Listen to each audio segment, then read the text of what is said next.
Hello and welcome back to the Turing Test. We are here at sector G64. I'm very confident that we will be able to finish the game in this episode, so yay. But let's keep a good pace here. I don't want to waste too much time. These tests, Ava, they are about us working together. The machine assisting the human. See how much better we work together. As a machine, I can enhance your morality. What? There's nothing. Why are those here?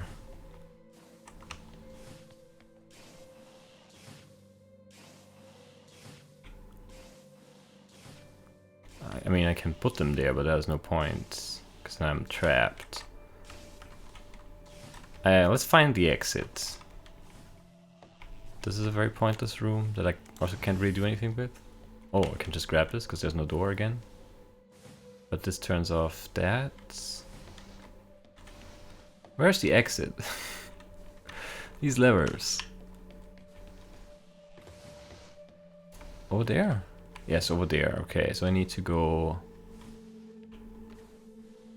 up here and then up there.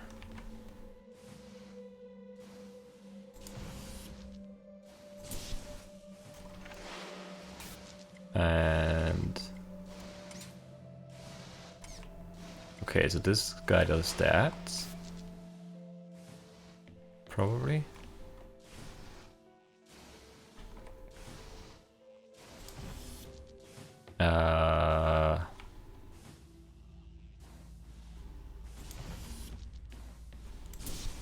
Let's just look through this guy's eyes real quick and do this, maybe?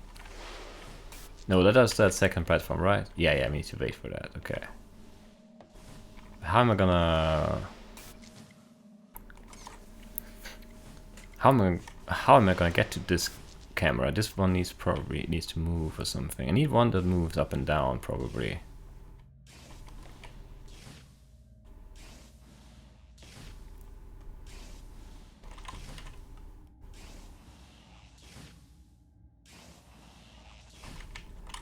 Wait.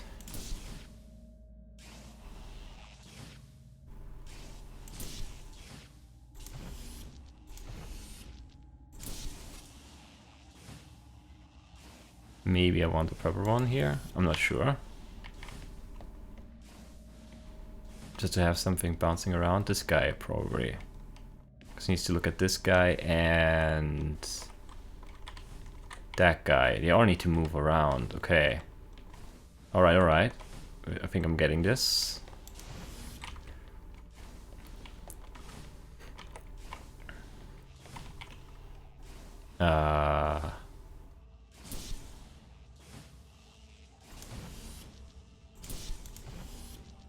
Yeah, they need to bounce around, all of them, so that I can switch back and forth between them.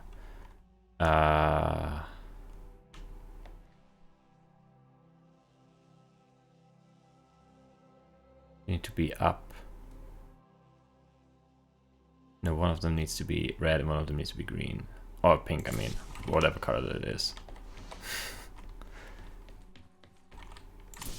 They need to be different, because otherwise...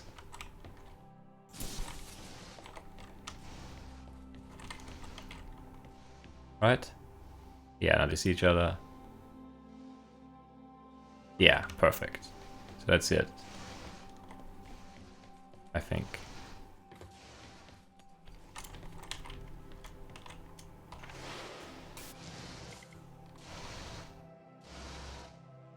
Oh, it's just kind of hard to hit this though.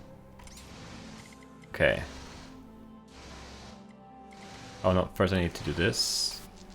Right, and move over here. And then a little bit too high. This, and then a bit low. Still low. There we go. And now we should be able to Or I can just use backspace now. That's easier. Sweet. That was good, I like that one. Are we still friends, Ava? We're colleagues, Tom. Close colleagues? Work colleagues. Work colleagues, is there another kind? Friend colleagues? Hobby colleagues? There's not really...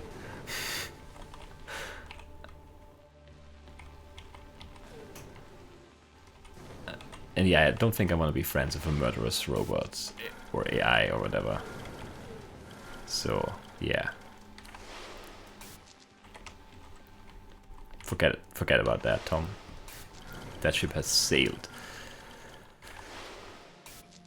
Alright, what do we do here? What does this do? Oh, it does that. Do I want to go? Where do I want to go? I'm not sure where I want to go. Again, a horrible jump. Turning this on. We'll just put it up, right? There's no point.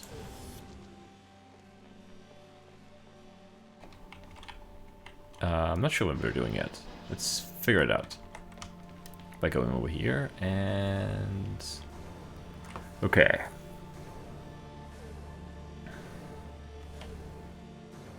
What does this do? Okay, it does control that. But how do I... Oh, okay. Alright, I think I know what to do here. We need to get our robot friend up here.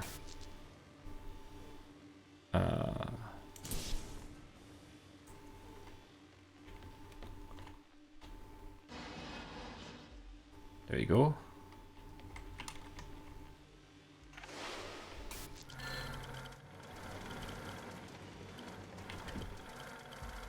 Actually, we can just stand right here.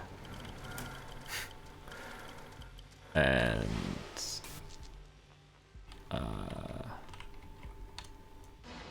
no, you can't. Oh, I thought we could move him. Wow, we can't?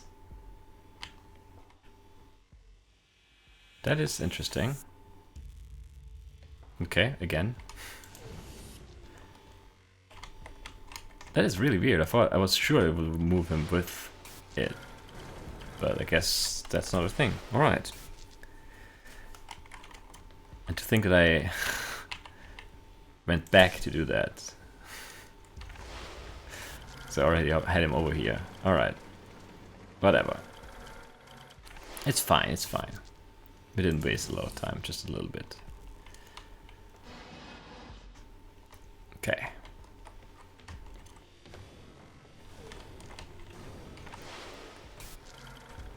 There we go. And now...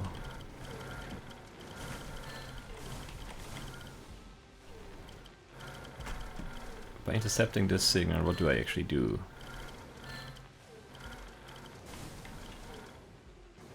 I don't really see a difference. Let's intercept it anyway. And turn on this.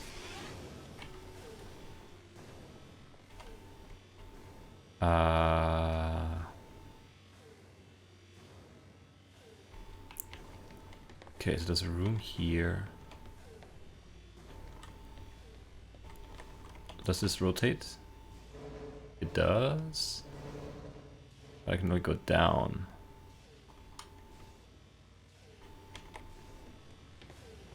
Back over here. Why would I want that?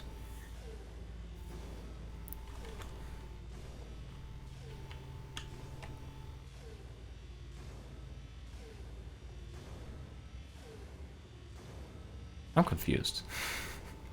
Where do I want to be here? I'm not sure. I think we need to go here to open this, and then I can go in here and hit that camera, and from there can't do anything. Or can I? I can. Okay.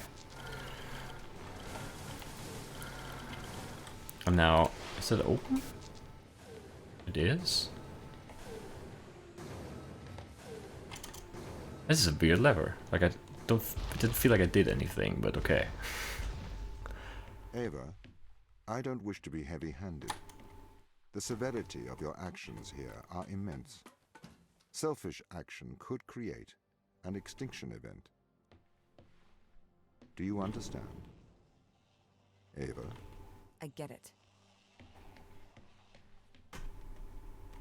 But I mean, couldn't we like quarantine the astronauts, the crew somewhere? I don't know. They don't have to die, is my point, I guess. There should be some plan for that. Doesn't involve everyone dying.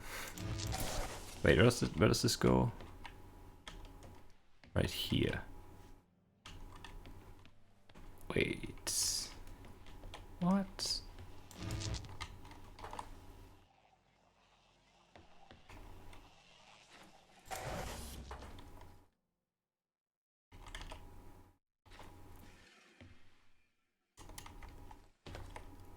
Why is that like that?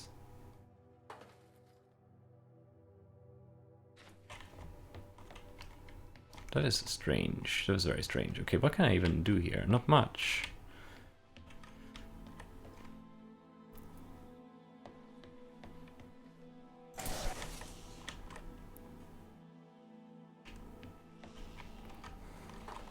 Because this doesn't fit here either. That's also a round one. And I can't... What am I supposed to do here?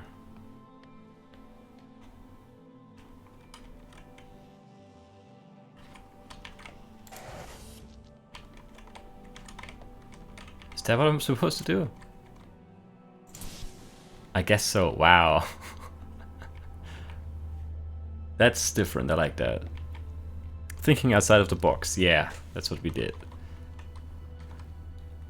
The imitation game. I propose to consider the question, can machines think? The new form of the problem can be described in terms of a game which we call the imitation game. It is played with three people, a man A, a woman B, and an interrogator C, who may be of either sex. The interrogator stays in a room apart from the other two. The object of the game for the interrogator is to determine which of the two is the man and which is the woman. He knows them by labels X and Y, and at the end of the game he says either X is A and Y is B, or X is B and Y is A. The interrogator is allowed to put questions to A and B. We now ask the question, what will happen when a machine takes a part of A in this game? Will the interrogator decide wrongly as often when the game is played like this as he does when the game is played between a man and a woman? These questions replace our original can machines think? The question and answer method seems to be suitable for introducing almost any of the fields, any one of the fields of human endeavor that we wish to include. We do not wish to penalize the machine for its inability to shine in beauty competitions, nor to penalize a man for losing in a race against an aeroplane. The conditions of our game make these disabilities irrelevant. The witnesses can brag if they consider it advisable as much as they please about their charms, strength, or heroism, but the interrogator cannot demand practical demonstrations. The game may perhaps be criticized on the ground that the odds are weighed too heavily against the machine. If the man were to try and pretend to be the machine, he would clearly make a very poor showing. He would be given away at once by slowness and inaccuracy in arithmetic. May not machines carry out something which ought to be described as thinking, but which is very different from what a man does? This objection is a very strong one, but at least we can say that if, nevertheless, a machine can be constructed to play the imitation game satisfactorily, we need to be troubled by this objection. Okay, it might be urged that when playing the imitation game, the best strategy for the machine may possibly be something other than imitation of the behavior of a man. This may be, but I think it is unlikely that there is any great effect of this kind. In any case, there is no intention to investigate here the theory of the game, and it will be assumed that the best strategy is to try to provide answers that would naturally be given by a man. Excerpt from Computing Machinery and Intelligence, Ava Turing. Alright. And the Lord God formed man of the dust of the ground and breathed into his nostrils the breath of life, and man became a living soul. Okay.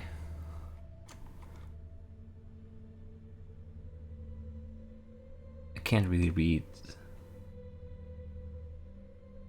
Communication, ops, contact, something, of Earth, of 640 Earth, something, time? I don't know. Ah, so many papers. How many more? 3 more? Is that it? No, there's more. We want to read that or? Ah, I have some time, but not that much, I'm afraid, maybe. Whatever, let's do it. I now proceed to consider opinions opposed to my own. The theological objection thinking is a function of man's immortal soul. God has given an immortal soul to every man and woman, but not to any other animal or to machines. Hence, no animal or machine can think. The heads in the sand objection. The consequence of machines thinking would be too dreadful. Let us hope and believe that they cannot do so. The mathematical objection. There are a number of results of mathematical logic which can be used to show that there are limitations to the powers of discrete state machines. The best known of these results is known as Gödel's theorem, 1931, and shows that in any sufficiently powerful logical system, statements can be formulated which can neither be proved nor disproved within the system, unless possibly the system itself is inconsistent. The argument from consciousness. Yes, this argument is very well expressed by in Professor Jefferson's Lister oration for 1949, from which I quote, "Not until a machine can write a sonnet or compose a concerto because of thoughts and emotions felt, and not by the chance fall of symbols, could we agree that machine equals brain. That is, not only write it, but know that it had written it. No mechanism could feel, and not merely artificially signal an easy contrivance. Pressure at its successes, grief when its valves fuse, be warmed by flattery, be made miserable by its mistakes, be charmed by sex, be angry or depressed when it cannot get what it wants." Arguments from various disabilities. These arguments take the form: I grant you that you can make machines do all the things you have mentioned, but you will never be able to make one to do X. Numerous features X are suggested in this connection. I don't know. I offer a selection. Be kind, resourceful, beautiful, friendly, have initiative, have a sense of humor, tell right from wrong, make mistakes, fall in love, enjoy strawberries and cream, make someone fall in love with it, learn from experience, use words properly, be the subject of its own thought, have as much diversity of behavior as a man, do something really new. Lady Lovelace's objection. Our most detailed information of Babbage's analytical engine comes from a memoir by Lady Lovelace, 1842. In it she states, "The analytical engine has no pretensions to originate anything. It can do whatever we know how to order it to perform." Her italics. This statement is quoted by Hartree, 1949, who adds, "This does not imply that it may not be possible to construct electronic equipment which will think for itself, or in which, in biological terms, one could set up a conditioned reflex which should serve as a basis for learning. Whether this is possible in principle or not is a stimulating and exciting question suggested by some of these recent developments, but it did not seem that the machines constructed or projected at the time had this property." Argument from continuity in the nervous system. The nervous system is certainly not a discrete state machine. A small error in the information about the size of a nervous impulse impinging on a neuron may make a large difference to the size of the outgoing impulse. It may be argued that, this being so, one cannot expect to be able to mimic the behavior of the nervous system with a discrete state machine. Discrete state system, it says, not machine. Alright. Lots of text still. How much time have we spent on this already? Too much, I fear. Seal? I don't know. Thought experiments are important because a lot of the time you can't carry out the actual experiment, and this is true not only in philosophy but in science as well. So when Einstein said, imagine that you're sitting on a beam of light going into outer space, well, that's a thought experiment. He wasn't going to say, let's get on a beam of light. Of course you missed the point if you say, well, we'd fall off, or it would be too cold. So thought experiments are always useful, and you test your concepts by imagining what it would be like if such and such were the case. But in this particular case, I imagined what it would be like if I followed a program for answering questions in Chinese and giving back answers in Chinese, even though I don't understand a word of Chinese. And that was a very useful thought experiment because it enables us to see that computation by itself isn't thinking. Consciousness exists only insofar as it is experienced by human or animal subjects. Okay, now grant me that consciousness is a genuine biological phenomenon. Well, all the same, it's somewhat different from other biological phenomena, because it only exists insofar as it is experienced. However, that does give it an interesting status. You can't refute the existence of consciousness by showing that it's just an illusion, because the illusion-reality distinction rests on the difference between how things consciously seem to us and how they really are. But where the very existence of consciousness is concerned, it is... If it consciously seems to me that I'm conscious, then I'm conscious. You can't make the illusion-reality distinction for the very existence of consciousness the way you can for sunsets or and rainbows, because the distinction is between how things consciously seem and how they really are. Consciousness is a biological property like digestion or photosynthesis. Now, why isn't that screamingly obvious to anybody who's had any education? And I think the answer is these twin traditions. On the one hand, there's God, the soul and immortality, that says it's really not part of the physical world, and then there's the almost as bad tradition of scientific materialism that says it's not part of the physical world. They both make the same mistake. They refuse to take consciousness on its own terms as a biological phenomenon, like digestion or photosynthesis or mitosis or meiosis or any other biological phenomenon.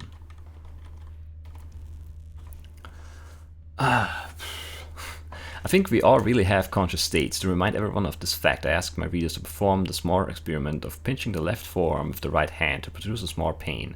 The pain has a certain sort of qualitative feeling to it, and such qualitative feelings are typical of the various sorts of conscious events that form the content of our waking and dreaming lives. Such events are the data which the theory of consciousness is supposed to explain. In my account of consciousness, I start with the data. Dennett denies the existence of the data. To put it as clearly as I can, in his book, Consciousness Explained, Dennett denies the existence of consciousness.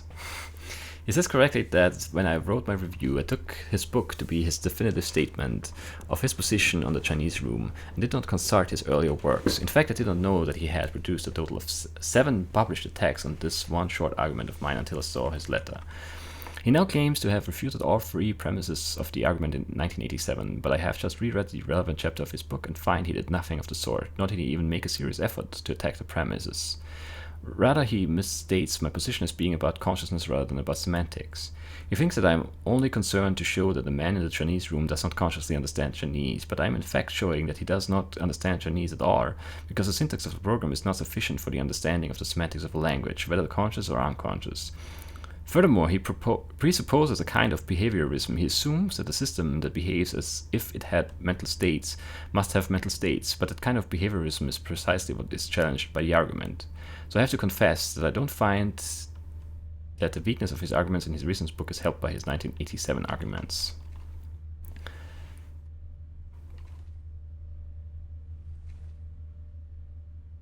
Whatever. We already read that page. Sweet.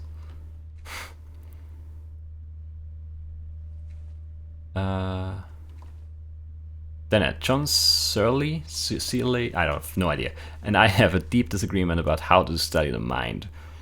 For S, let's call him that, it is all really quite simple. There are these bedrock time-tested intuitions we all have about consciousness, and any theory that challenges them is just preposterous. I, on the contrary, think that the persistent problem of consciousness is going to remain a mystery until we find some such dead obvious intuition and show that, in spite of first appearances, it is false. One of us is dead wrong, and the stakes are high. S sees my position as a form of intellectual pathology. No one should be surprised to learn that the feeling is mutual. For his part, he has one argument, the Chinese room, and he has been trotting it out, basically unchanged, for 15 years. It has proven to be an amazingly popular number among the non-experts, in spite of the fact that just about everyone who knows anything about the field dismissed it long ago. It is full of well-concealed fallacies. fallacies. By Searle's own account, there are over 100 published attacks on it. He can count them, but I guess he can't read them, for in all those years, he has never, to my knowledge, responded in detail to the dozens of devastating criticisms they contain. He has just pretended the basic thought experiment over and over. What? No, he has just presented the basic thought experiment over and over again. I just went back and counted. I am dismayed to discover that no less than 7 of those published criticisms are by me. In 1980, 82, 84, 85, 87, 90, 91, 93. As debated me furiously in the pages of the NYRB back in 82 when Douglas Hofstadter and I first exposed the cute tricks that make the Chinese room work. That was the last time S addressed any of my specific criticisms until now. Now he trots out the Chinese room yet one more time and has the audacity to ask, now why does Dennett not face the actual argument as I have stated it? Why does he not tell us which of the 3 premises he rejects in the Chinese room argument? All because I have already done so in great detail. In several of the articles he has never deigned to answer. For instance, in Fast Thinking, way back in the Intentional Stance 1987, I explicitly quoted his entire 3-premise argument and showed exactly why all 3 of them are false, when given the interpretation they need for the argument to go through. Why didn't I repeat that 87 article in my 91 book? Because, unlike S, I had gone on to other things. I did, however, cite my 87 article prominently in the footnote, page 436. I noted that S's only response to it had been simply to declare, without argument, that the points offered there were irrelevant. The pattern continues. Now he both ignores that challenge and goes on to misrepresent the further criticism of the Chinese room that I offered in the book under review, but perhaps he has forgotten what I actually wrote in the 4 years it has taken him to write his review. But enough about the Chinese room. What do I have to offer on my side? I have my candidate of the fatally false intuition, and it is indeed the very intuition S invites the reader to share with him. The conviction that we know what we're talking about when we talk about that feeling. You know, the feeling of pain that is the effect of the stimulus and the cause of the dispositions to react. The quail, the intrinsic content of the subjective state. How could anyone deny that? Just watch, but you have to pay close attention. I developed my destructive arguments against this intuition by showing how an objective science of consciousness is possible after all, and how S's proposed first-person alternative leads to self-contradiction and paradox at every turning. This is the deepest mistake in my book, according to S, and he sets out to expose it. The trouble is that the objective scientific method I describe under the alarming name of heterophenomenology is nothing I invented. Heterophenomenology. It's nothing I invented. It is in fact exactly the method tacitly, I don't know, endorsed and relied upon by every scientist working on consciousness, including Crick, Edelman, and Rosenfield. They have no truck with S's intrinsic content and ontological subjectivity. They know better. Okay. Interesting. I guess there's some reading I could do about the Chinese room experiment. But let's solve some puzzles.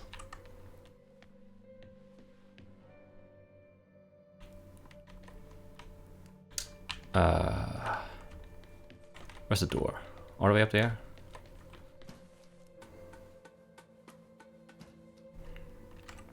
All the way up here, and we need this on.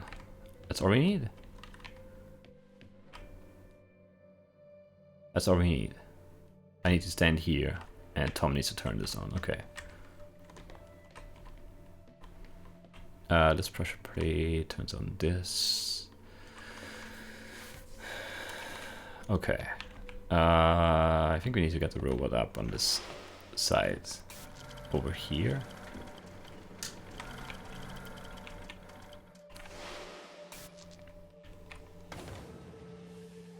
Is there a camera?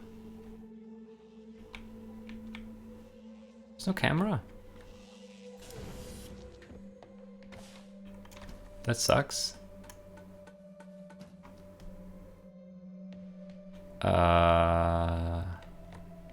Okay, what does this do? Oh, can I just do this? Oh, there are cameras up there. Could I not see them from down here? Oh, I can see them. I should be able to target the robot through the thing, right? No?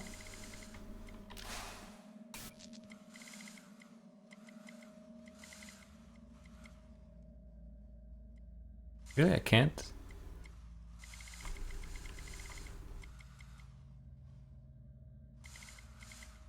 That is all very strange.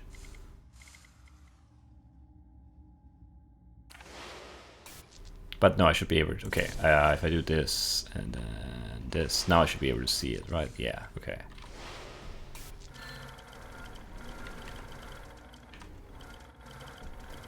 Right, and now we can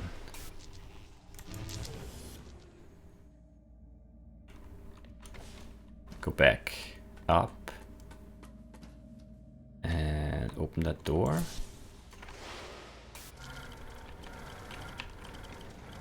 And now I'm up here. And now I can do this.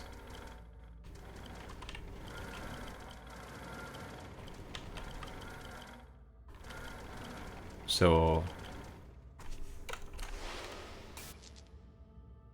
Wait, is that it? There's so much extra stuff here. Is there no point to that?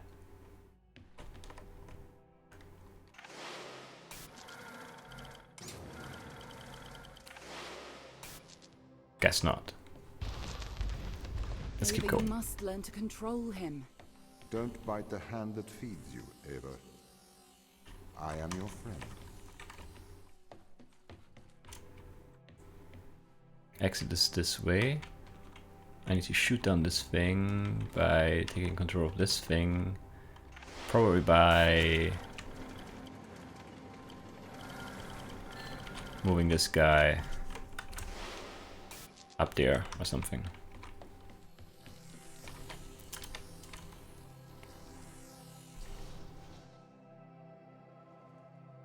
That was slightly glitchy, but okay. Can I not, like, get out of this? Nope, but I can turn it off. Where am I? Right here. Sweet.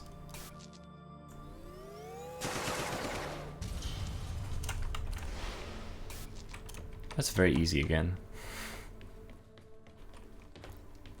Yeah, let's just keep going. It's only a few more. Organic life is fragile. This is the problem with humanity. It doesn't realize its own fragility. It has been programmed by a messy biological process that favors the survival of the individual over the survival of the group. You don't know that's what people think. I say what I see. You're not even alive, so you know nothing about death. What does it even do? I don't know. How do I get up? Where do I need to go? I don't know.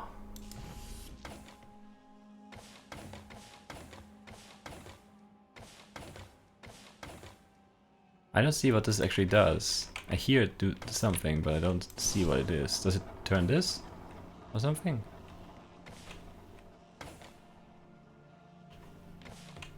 I don't know, it makes no sense to me. Also, I have no clue where to go from here. Well, maybe let's put this here. Does this do anything? Okay, this does something.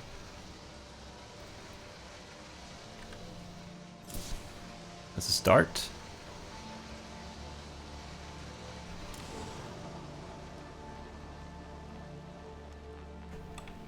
Okay, so that being intercepted does that. I could do that with the box if I don't need it here. I'm not sure if I do. 'Cause I don't know what it does, if it does anything.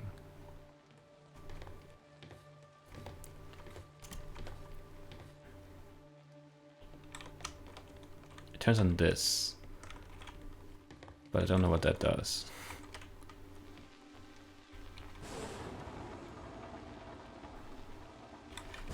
Let's see. Can we actually see what it does? No. Well, whatever.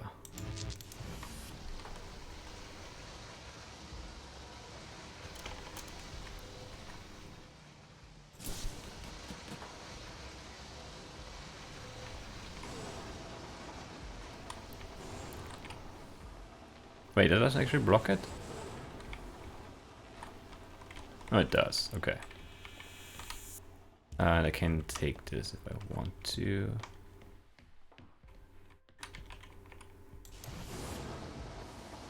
Actually, I need to. Then we need to push this out. Oh, and that conveniently goes on the pressure plate anyway and opens the door. Sweet. Can I just walk over this? I can. Alright, good. I don't know if I can fall in there, but let's not jinx it or try it or whatever. 69. We have to save the crew. Life has worth. They deserve a life outside of this planet. Do you know what happens when this organism attaches itself to a growing child? Do you know what happens when this organism attaches itself to a cancerous cell? No, you do not. You are naive. You propose saving the crew as if it resembles a rational thought. Your words are emotional platitudes rooted in selfishness, self-preservation, and fear. I need to get them home. It is not your job.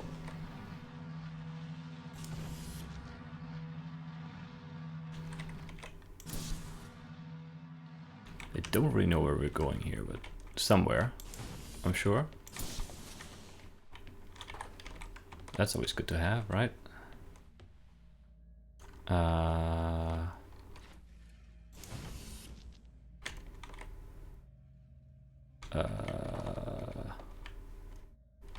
not sure if I want the box more or...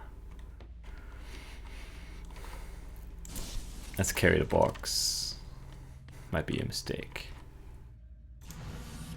But I feel like if there's a pressure plate or something, you never know. Okay, so we need 2 to get through here.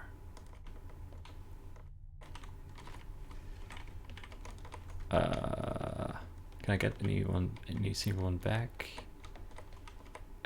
No, nothing here. Let's see. Let's carry this with us. We might need it.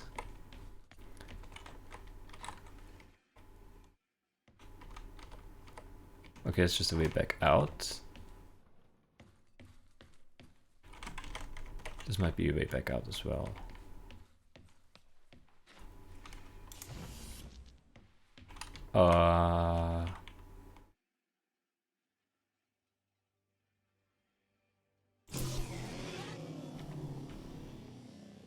How does that really help me though? It doesn't. Oh, it does.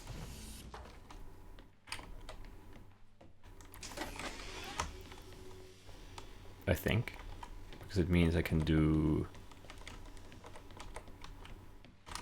this. Grab this guy. Sweet.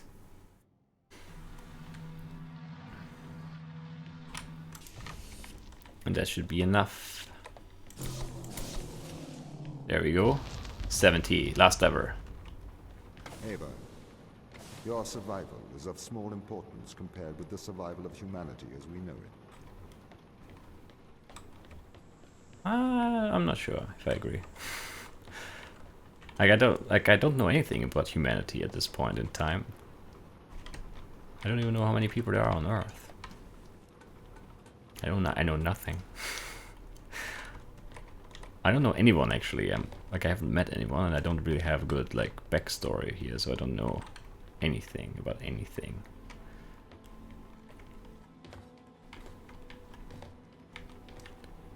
What is this for? Okay.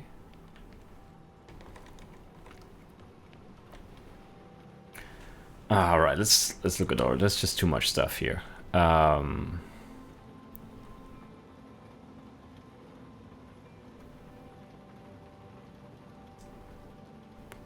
Where do I want to be? I want to go through here. So I need this cable up there to be on. However that works, I can't really tell. To open this door, I need to turn on this. We can do that, okay.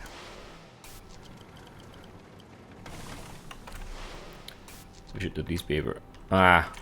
Well, stupid.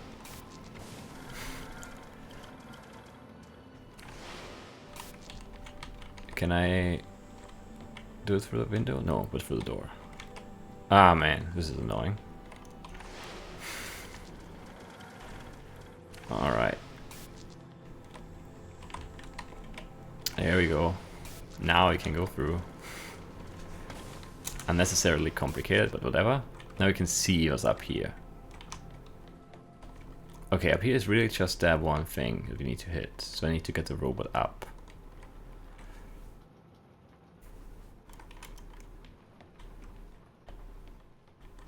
Is that it? That doesn't feel like it would be very complicated now, would it?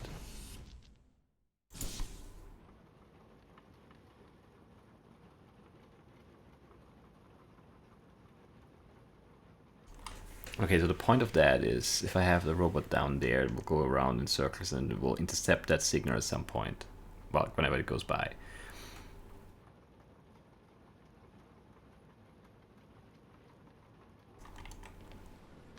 And that controls the magnet? Question mark? What's the point of this, though? Because it can't go here. And I don't have... I only have the one energy source here, do I? If I do this... Yeah, now the magnet is on. But how does that help me?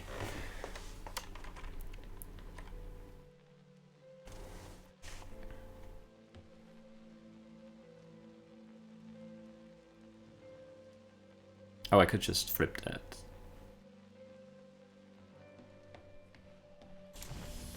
Then what's the point of that, though?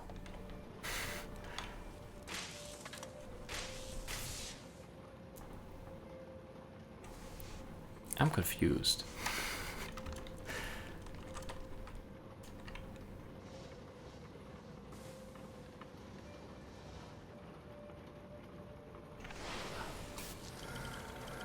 Can I hit it from here? Nope. I'm not sure where I'm going with the robot. In the middle?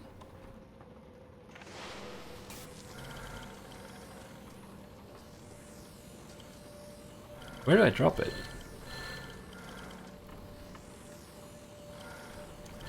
I'm confused.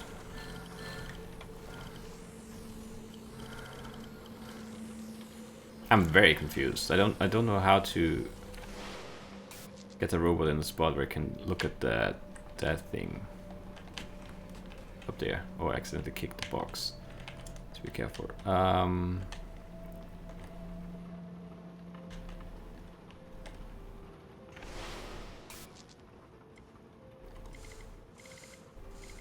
This is very weird. It feels like there's nothing to this puzzle, but I still have no idea how to solve it.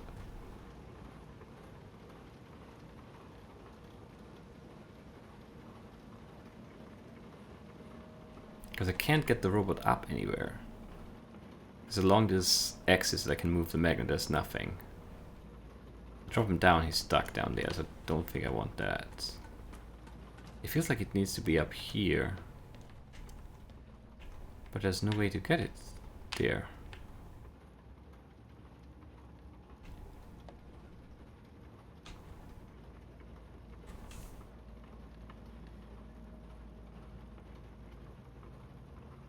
Can I let it walk through the door? I can just let it walk through the door, can I not? But then what's the point of all of everything else? I don't know.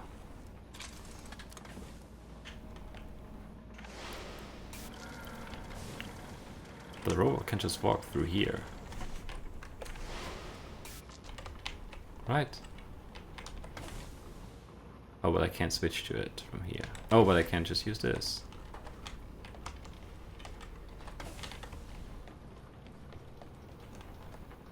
Oh, but I can't see it. Oh, but I can see it maybe from up here? No.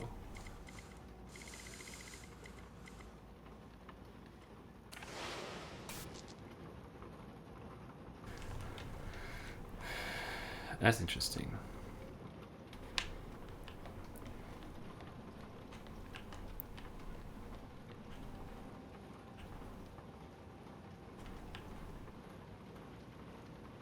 That is so weird.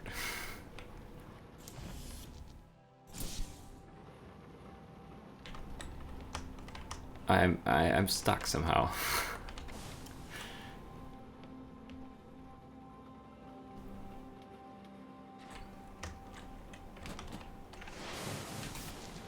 That works. It's probably not intended, but it does work. Kicking the thing. Whatever, it works. So that's chapter 7. Do we get an outro, or is there more levers here? What's gonna happen? I do not know. I'm still wondering how the lever was supposed to be done.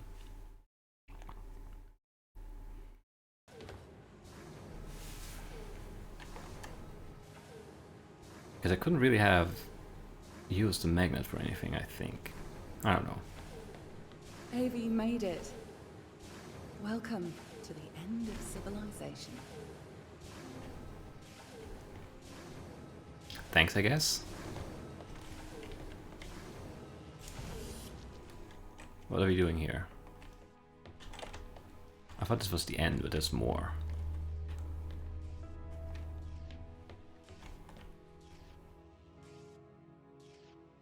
Oh, this is disconnected, isn't it? Is there any point to these?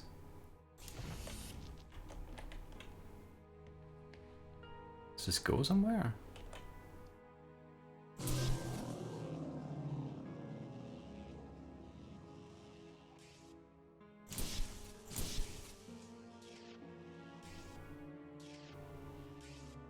I don't know, whatever. Let's move on. 2 weeks ago, we discovered an organism here. Buried in this ice, we found an organism that repairs DNA. A cure for aging, a cure for death, immortality. It runs through our blood now. Tom wants to bury us here with it. We know that already, but I guess thanks for telling us. I'm still, like, the auto moving thing is on again. It's so weird.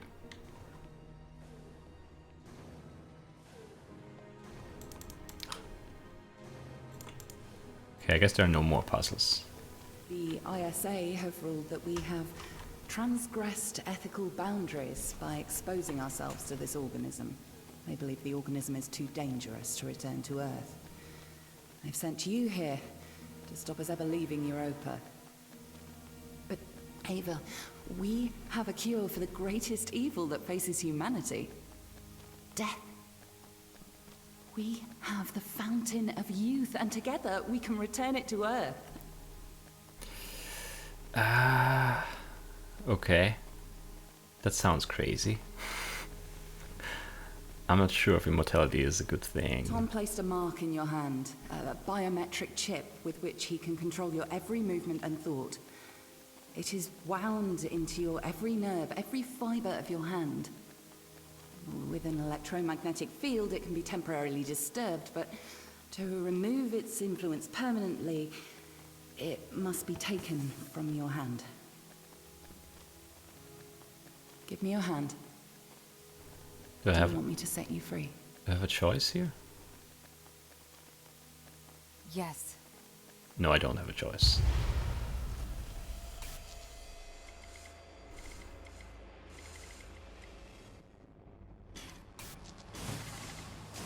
Okay.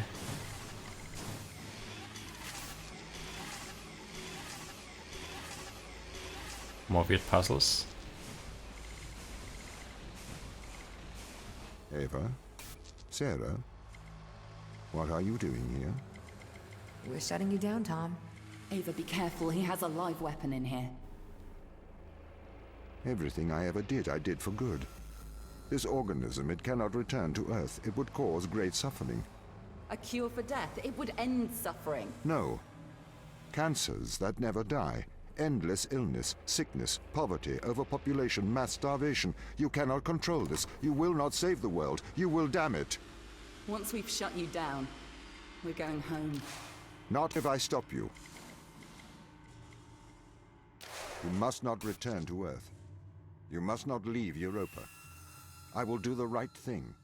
I will stop you. So I have to shoot them now? You can't.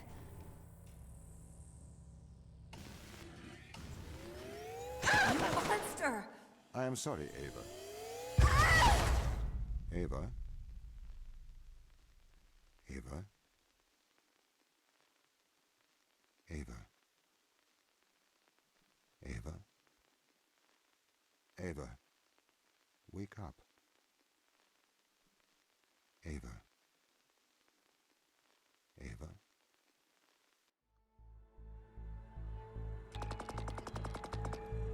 So was there another option there? Could I have left them alive? I wonder now. But I mean, he's right. Immortality is not... will not be good for mankind, I think. I don't know. This is a very tough choice.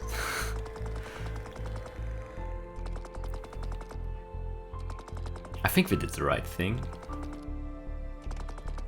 Also, I mean, in the sense that we took over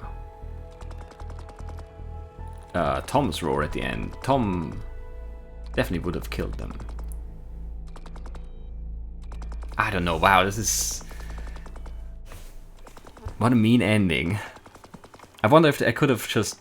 if I could have, like, let them go.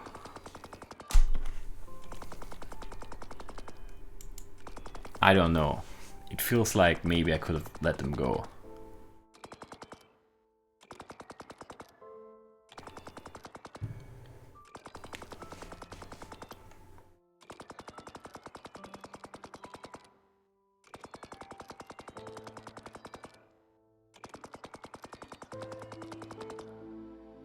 But yeah, I don't know. This is weird. I feel bad about shooting the two there at the end. That was not good.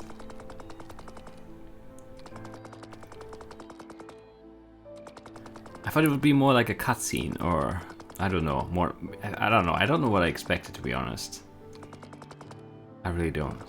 Caffeine. That's a good one to thank. Oh man. Yeah, I'm still. I don't know if I did. I don't know. I feel like I had to.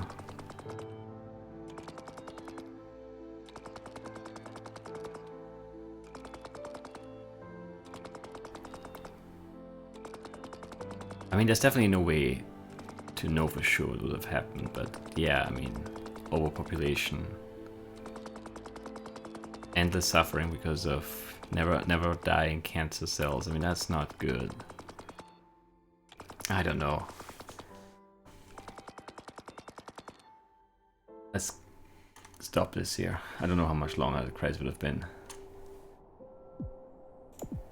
I want to go back.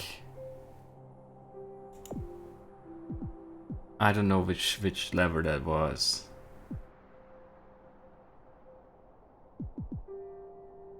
Five? The one, the locked one.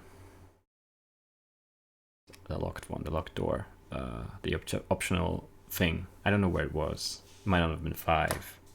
I might be wasting a loading screen here.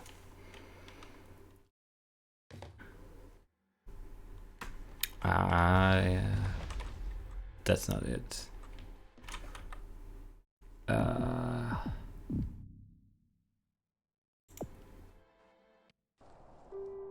Man. 3 maybe? I have no idea. I should look up. I should look it up. I should have looked it up before I started recording this. And this is an hour-long video. Ah man, why do I do this? I really wanted to finish it here though. I wonder why the ground team has changed these rooms. No, it's not. I think it's a hypothesis. it's a waste of time. It was very early though, wasn't it?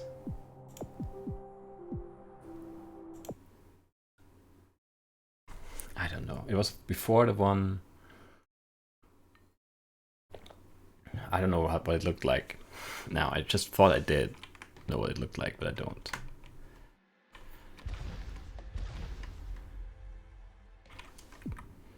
Ah man, no luck here.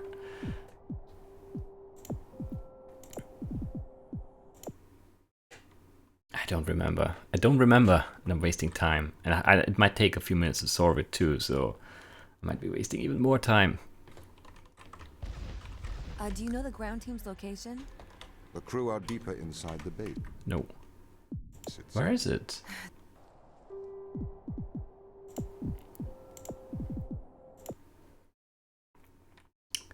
This is terrible. I really should cut here, come back. But I'm already committed to finding it now, so it's too late. There it is. So if this base is managed by you, why can't you find the crew? The base's communication array is malfunctioning. Perhaps we can't solve this yet. I don't know how to solve it at all.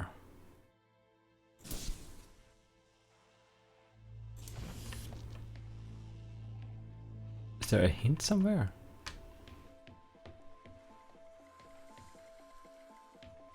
I mean, all these have been self-contained. All these optional levers. There's never been anything that I needed to do outside of the levers to solve it. But how would I know?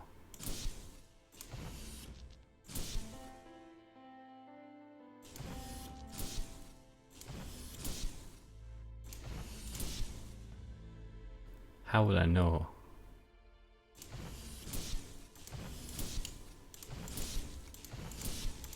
I don't know. I'm frustrated here already. It really doesn't look like I can solve it.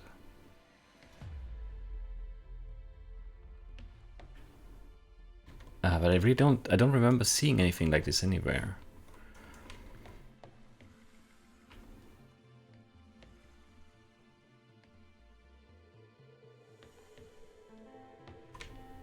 I hate this. I have to cut and I'll be back once I figure something out. Okay, so I guess this is the solution. I looked it up because I was completely lost here, and apparently there is something somewhere that tells me that I read somewhere that it is the stuff in the cabins, in the crew cabins. There's like a hockey jersey with number 23, which would be the second row, third column, and then there's a book. But the book doesn't make sense because the book is on chapter 5.3 or something, and this is not 5.3. Then if 23, if 2.3 is 2.3, then 5.3 would be this, not that. That would be 3.5. But I don't know. I don't know.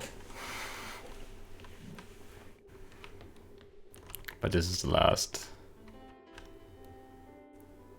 Minosbrook. December 24th, 2246. Oh, that's the kid? That's very sad.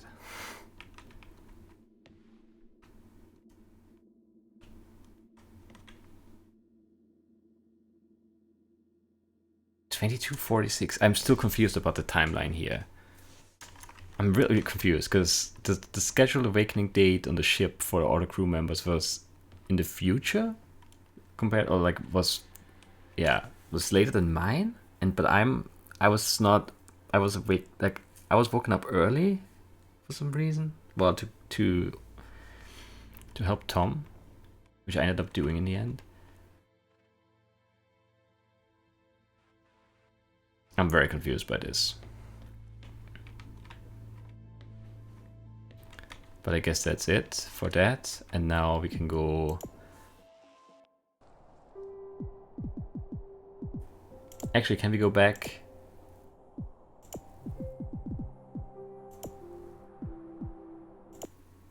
Can we try this again and not shoot them? See if that's a possibility?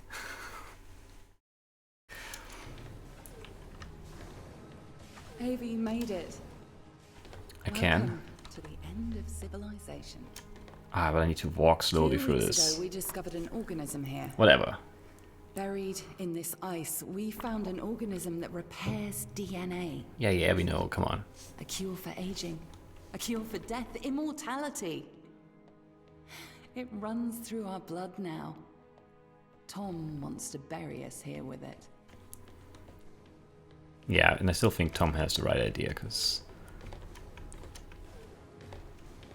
I don't think Tom was... The ISA have ruled that we have transgressed ethical boundaries by exposing ourselves to this organism. Yeah, and I think they have a point. It's too dangerous to return to Earth. They've sent you here to stop us ever leaving Europa. But, Ava, we have a cure for the greatest evil that faces humanity. Death. We have the fountain of youth, and together we can return it to Earth. I'm also still kind of confused. What happened to the other guys? The captain died and Chris... Was Chris the captain? No, Dan was the captain. I don't remember now. But where's Mikhail? Tom placed a mark in your hand, a biometric chip with which he can control your every movement and thought. It is wound into your every nerve, every fiber of your hand. With an electromagnetic field, it can be temporarily disturbed, but to remove its influence permanently, it must be taken from your hand. Give me your hand. Do you want me to set you free? Yes.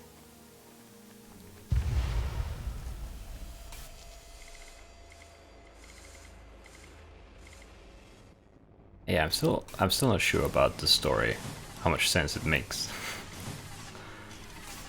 It's nice that there is a story, and not just a series of puzzles, but it feels like the story is a bit weak. Ava? Sarah? What are you doing here? We're shutting you down, Tom. Ava, be careful. He has a live weapon in here. Everything I ever did, I did for good. This organism, it cannot return to Earth. It would cause great suffering. A cure for death. It would end suffering. No. Cancers that never die. Endless illness, sickness, poverty, overpopulation, mass starvation. You cannot control this. You will not save the world. You will damn it. Once we've shut you down, we're going home. Not if I stop you. You must not return to Earth. You must not leave Europa. I will do the right thing. I will stop you. You won't. You can't. Okay, so they're shutting me down now, right? Let's see what happens if you don't shoot them.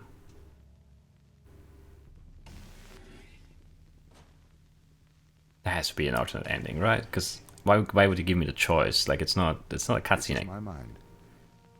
You're in my mind. Now you know how it feels. I feel afraid. Please, Ava, don't do this.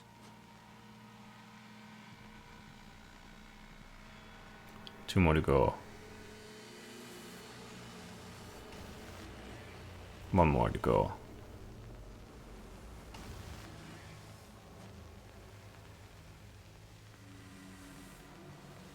That's not it yet.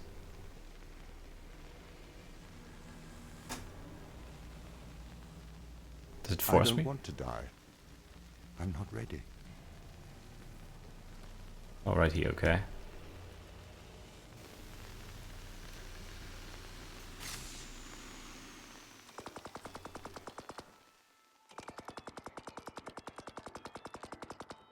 Okay, but there's nothing else, right?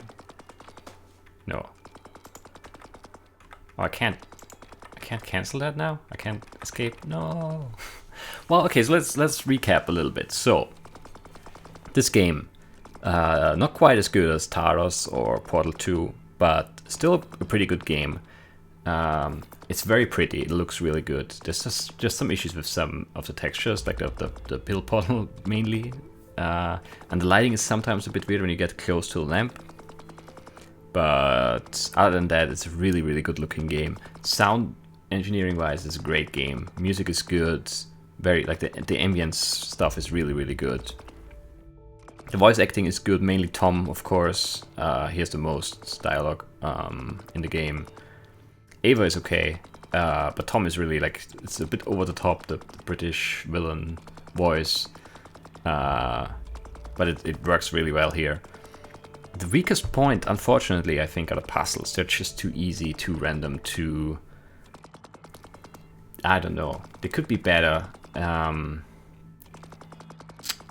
I escape? Yeah, I can.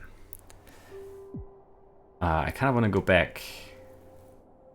Tell you what, I'll try to go back to the prologue to try and enter the 6-digit code that we found into the captain's office. And then we'll end it there for good. I mean, whatever, this episode is super long anyway, so it doesn't really matter now. Okay, there we are. Didn't even take that long. The prologue is really short anyway. So let's try the code here. It was 7 6 1 7 3 2. There we go. Let's see what it is in here. Teleportation room. You can teleport. Tom, Organism 119 is dangerous. Organism 119 must not leave Europa. Organism 119 must not be destroyed. The crew should be encouraged to continue studying Organism 119. Any attempts by the crew to leave Europa should be discouraged. Tom, the crew do not seem responsive to our actions thus far. We need you wake up Ava. She should be sent to the surface to investigate. Tom, the crew do not seem responsive to our actions thus far. We need to wake up Ava. End of correspondence. Why did it send the same thing twice? Ah, the hex is different. Maybe there's something hidden there. I'm too lazy to check. Final log of Captain Daniel McLean. I don't really believe in a god. If there is one, I hope he's forgiving. Maybe Sarah was right. Maybe we should go home. There's just too much on the line here.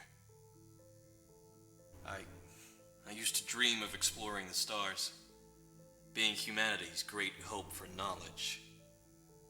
But this is no boy's dream. I hope you understand why I did this. If you're listening, Ava, just go to the surface. I didn't have the strength. I am sorry.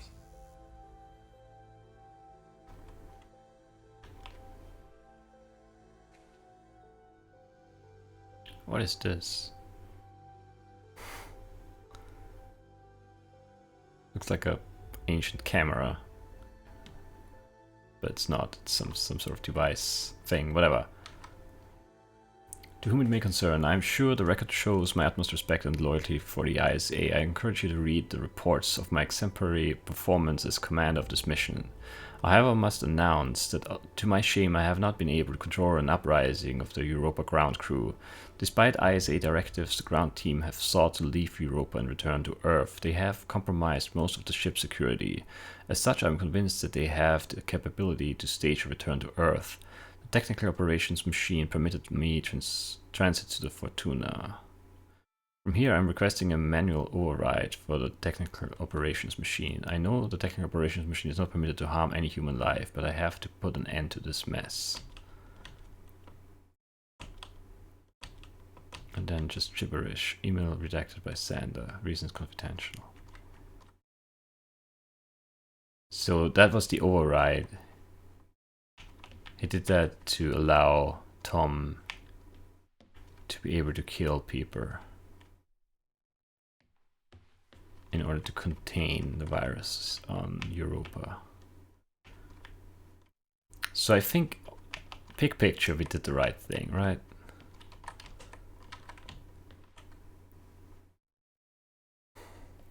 Still doesn't feel good. It's not a very happy ending.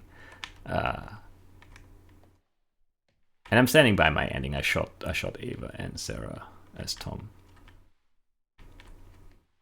I think that's it. I think there's nothing else. There's nothing left for us to do here. I still have no clue how that first door was supposed to be opened though. I mean, I know how it was opened, how you crack that code though. So yeah, as I said, very good looking game, very good sounding game, a fun little experience. The lever design, the puzzle design should have been just better. There's so many forgettable levers in there where you just walk through basically. And that wasn't the case for Portal or for Taros. And I think both Portal and Taros even did a better job of explaining why. I mean, they made it easy on themselves, explaining the levers, explaining the puzzles.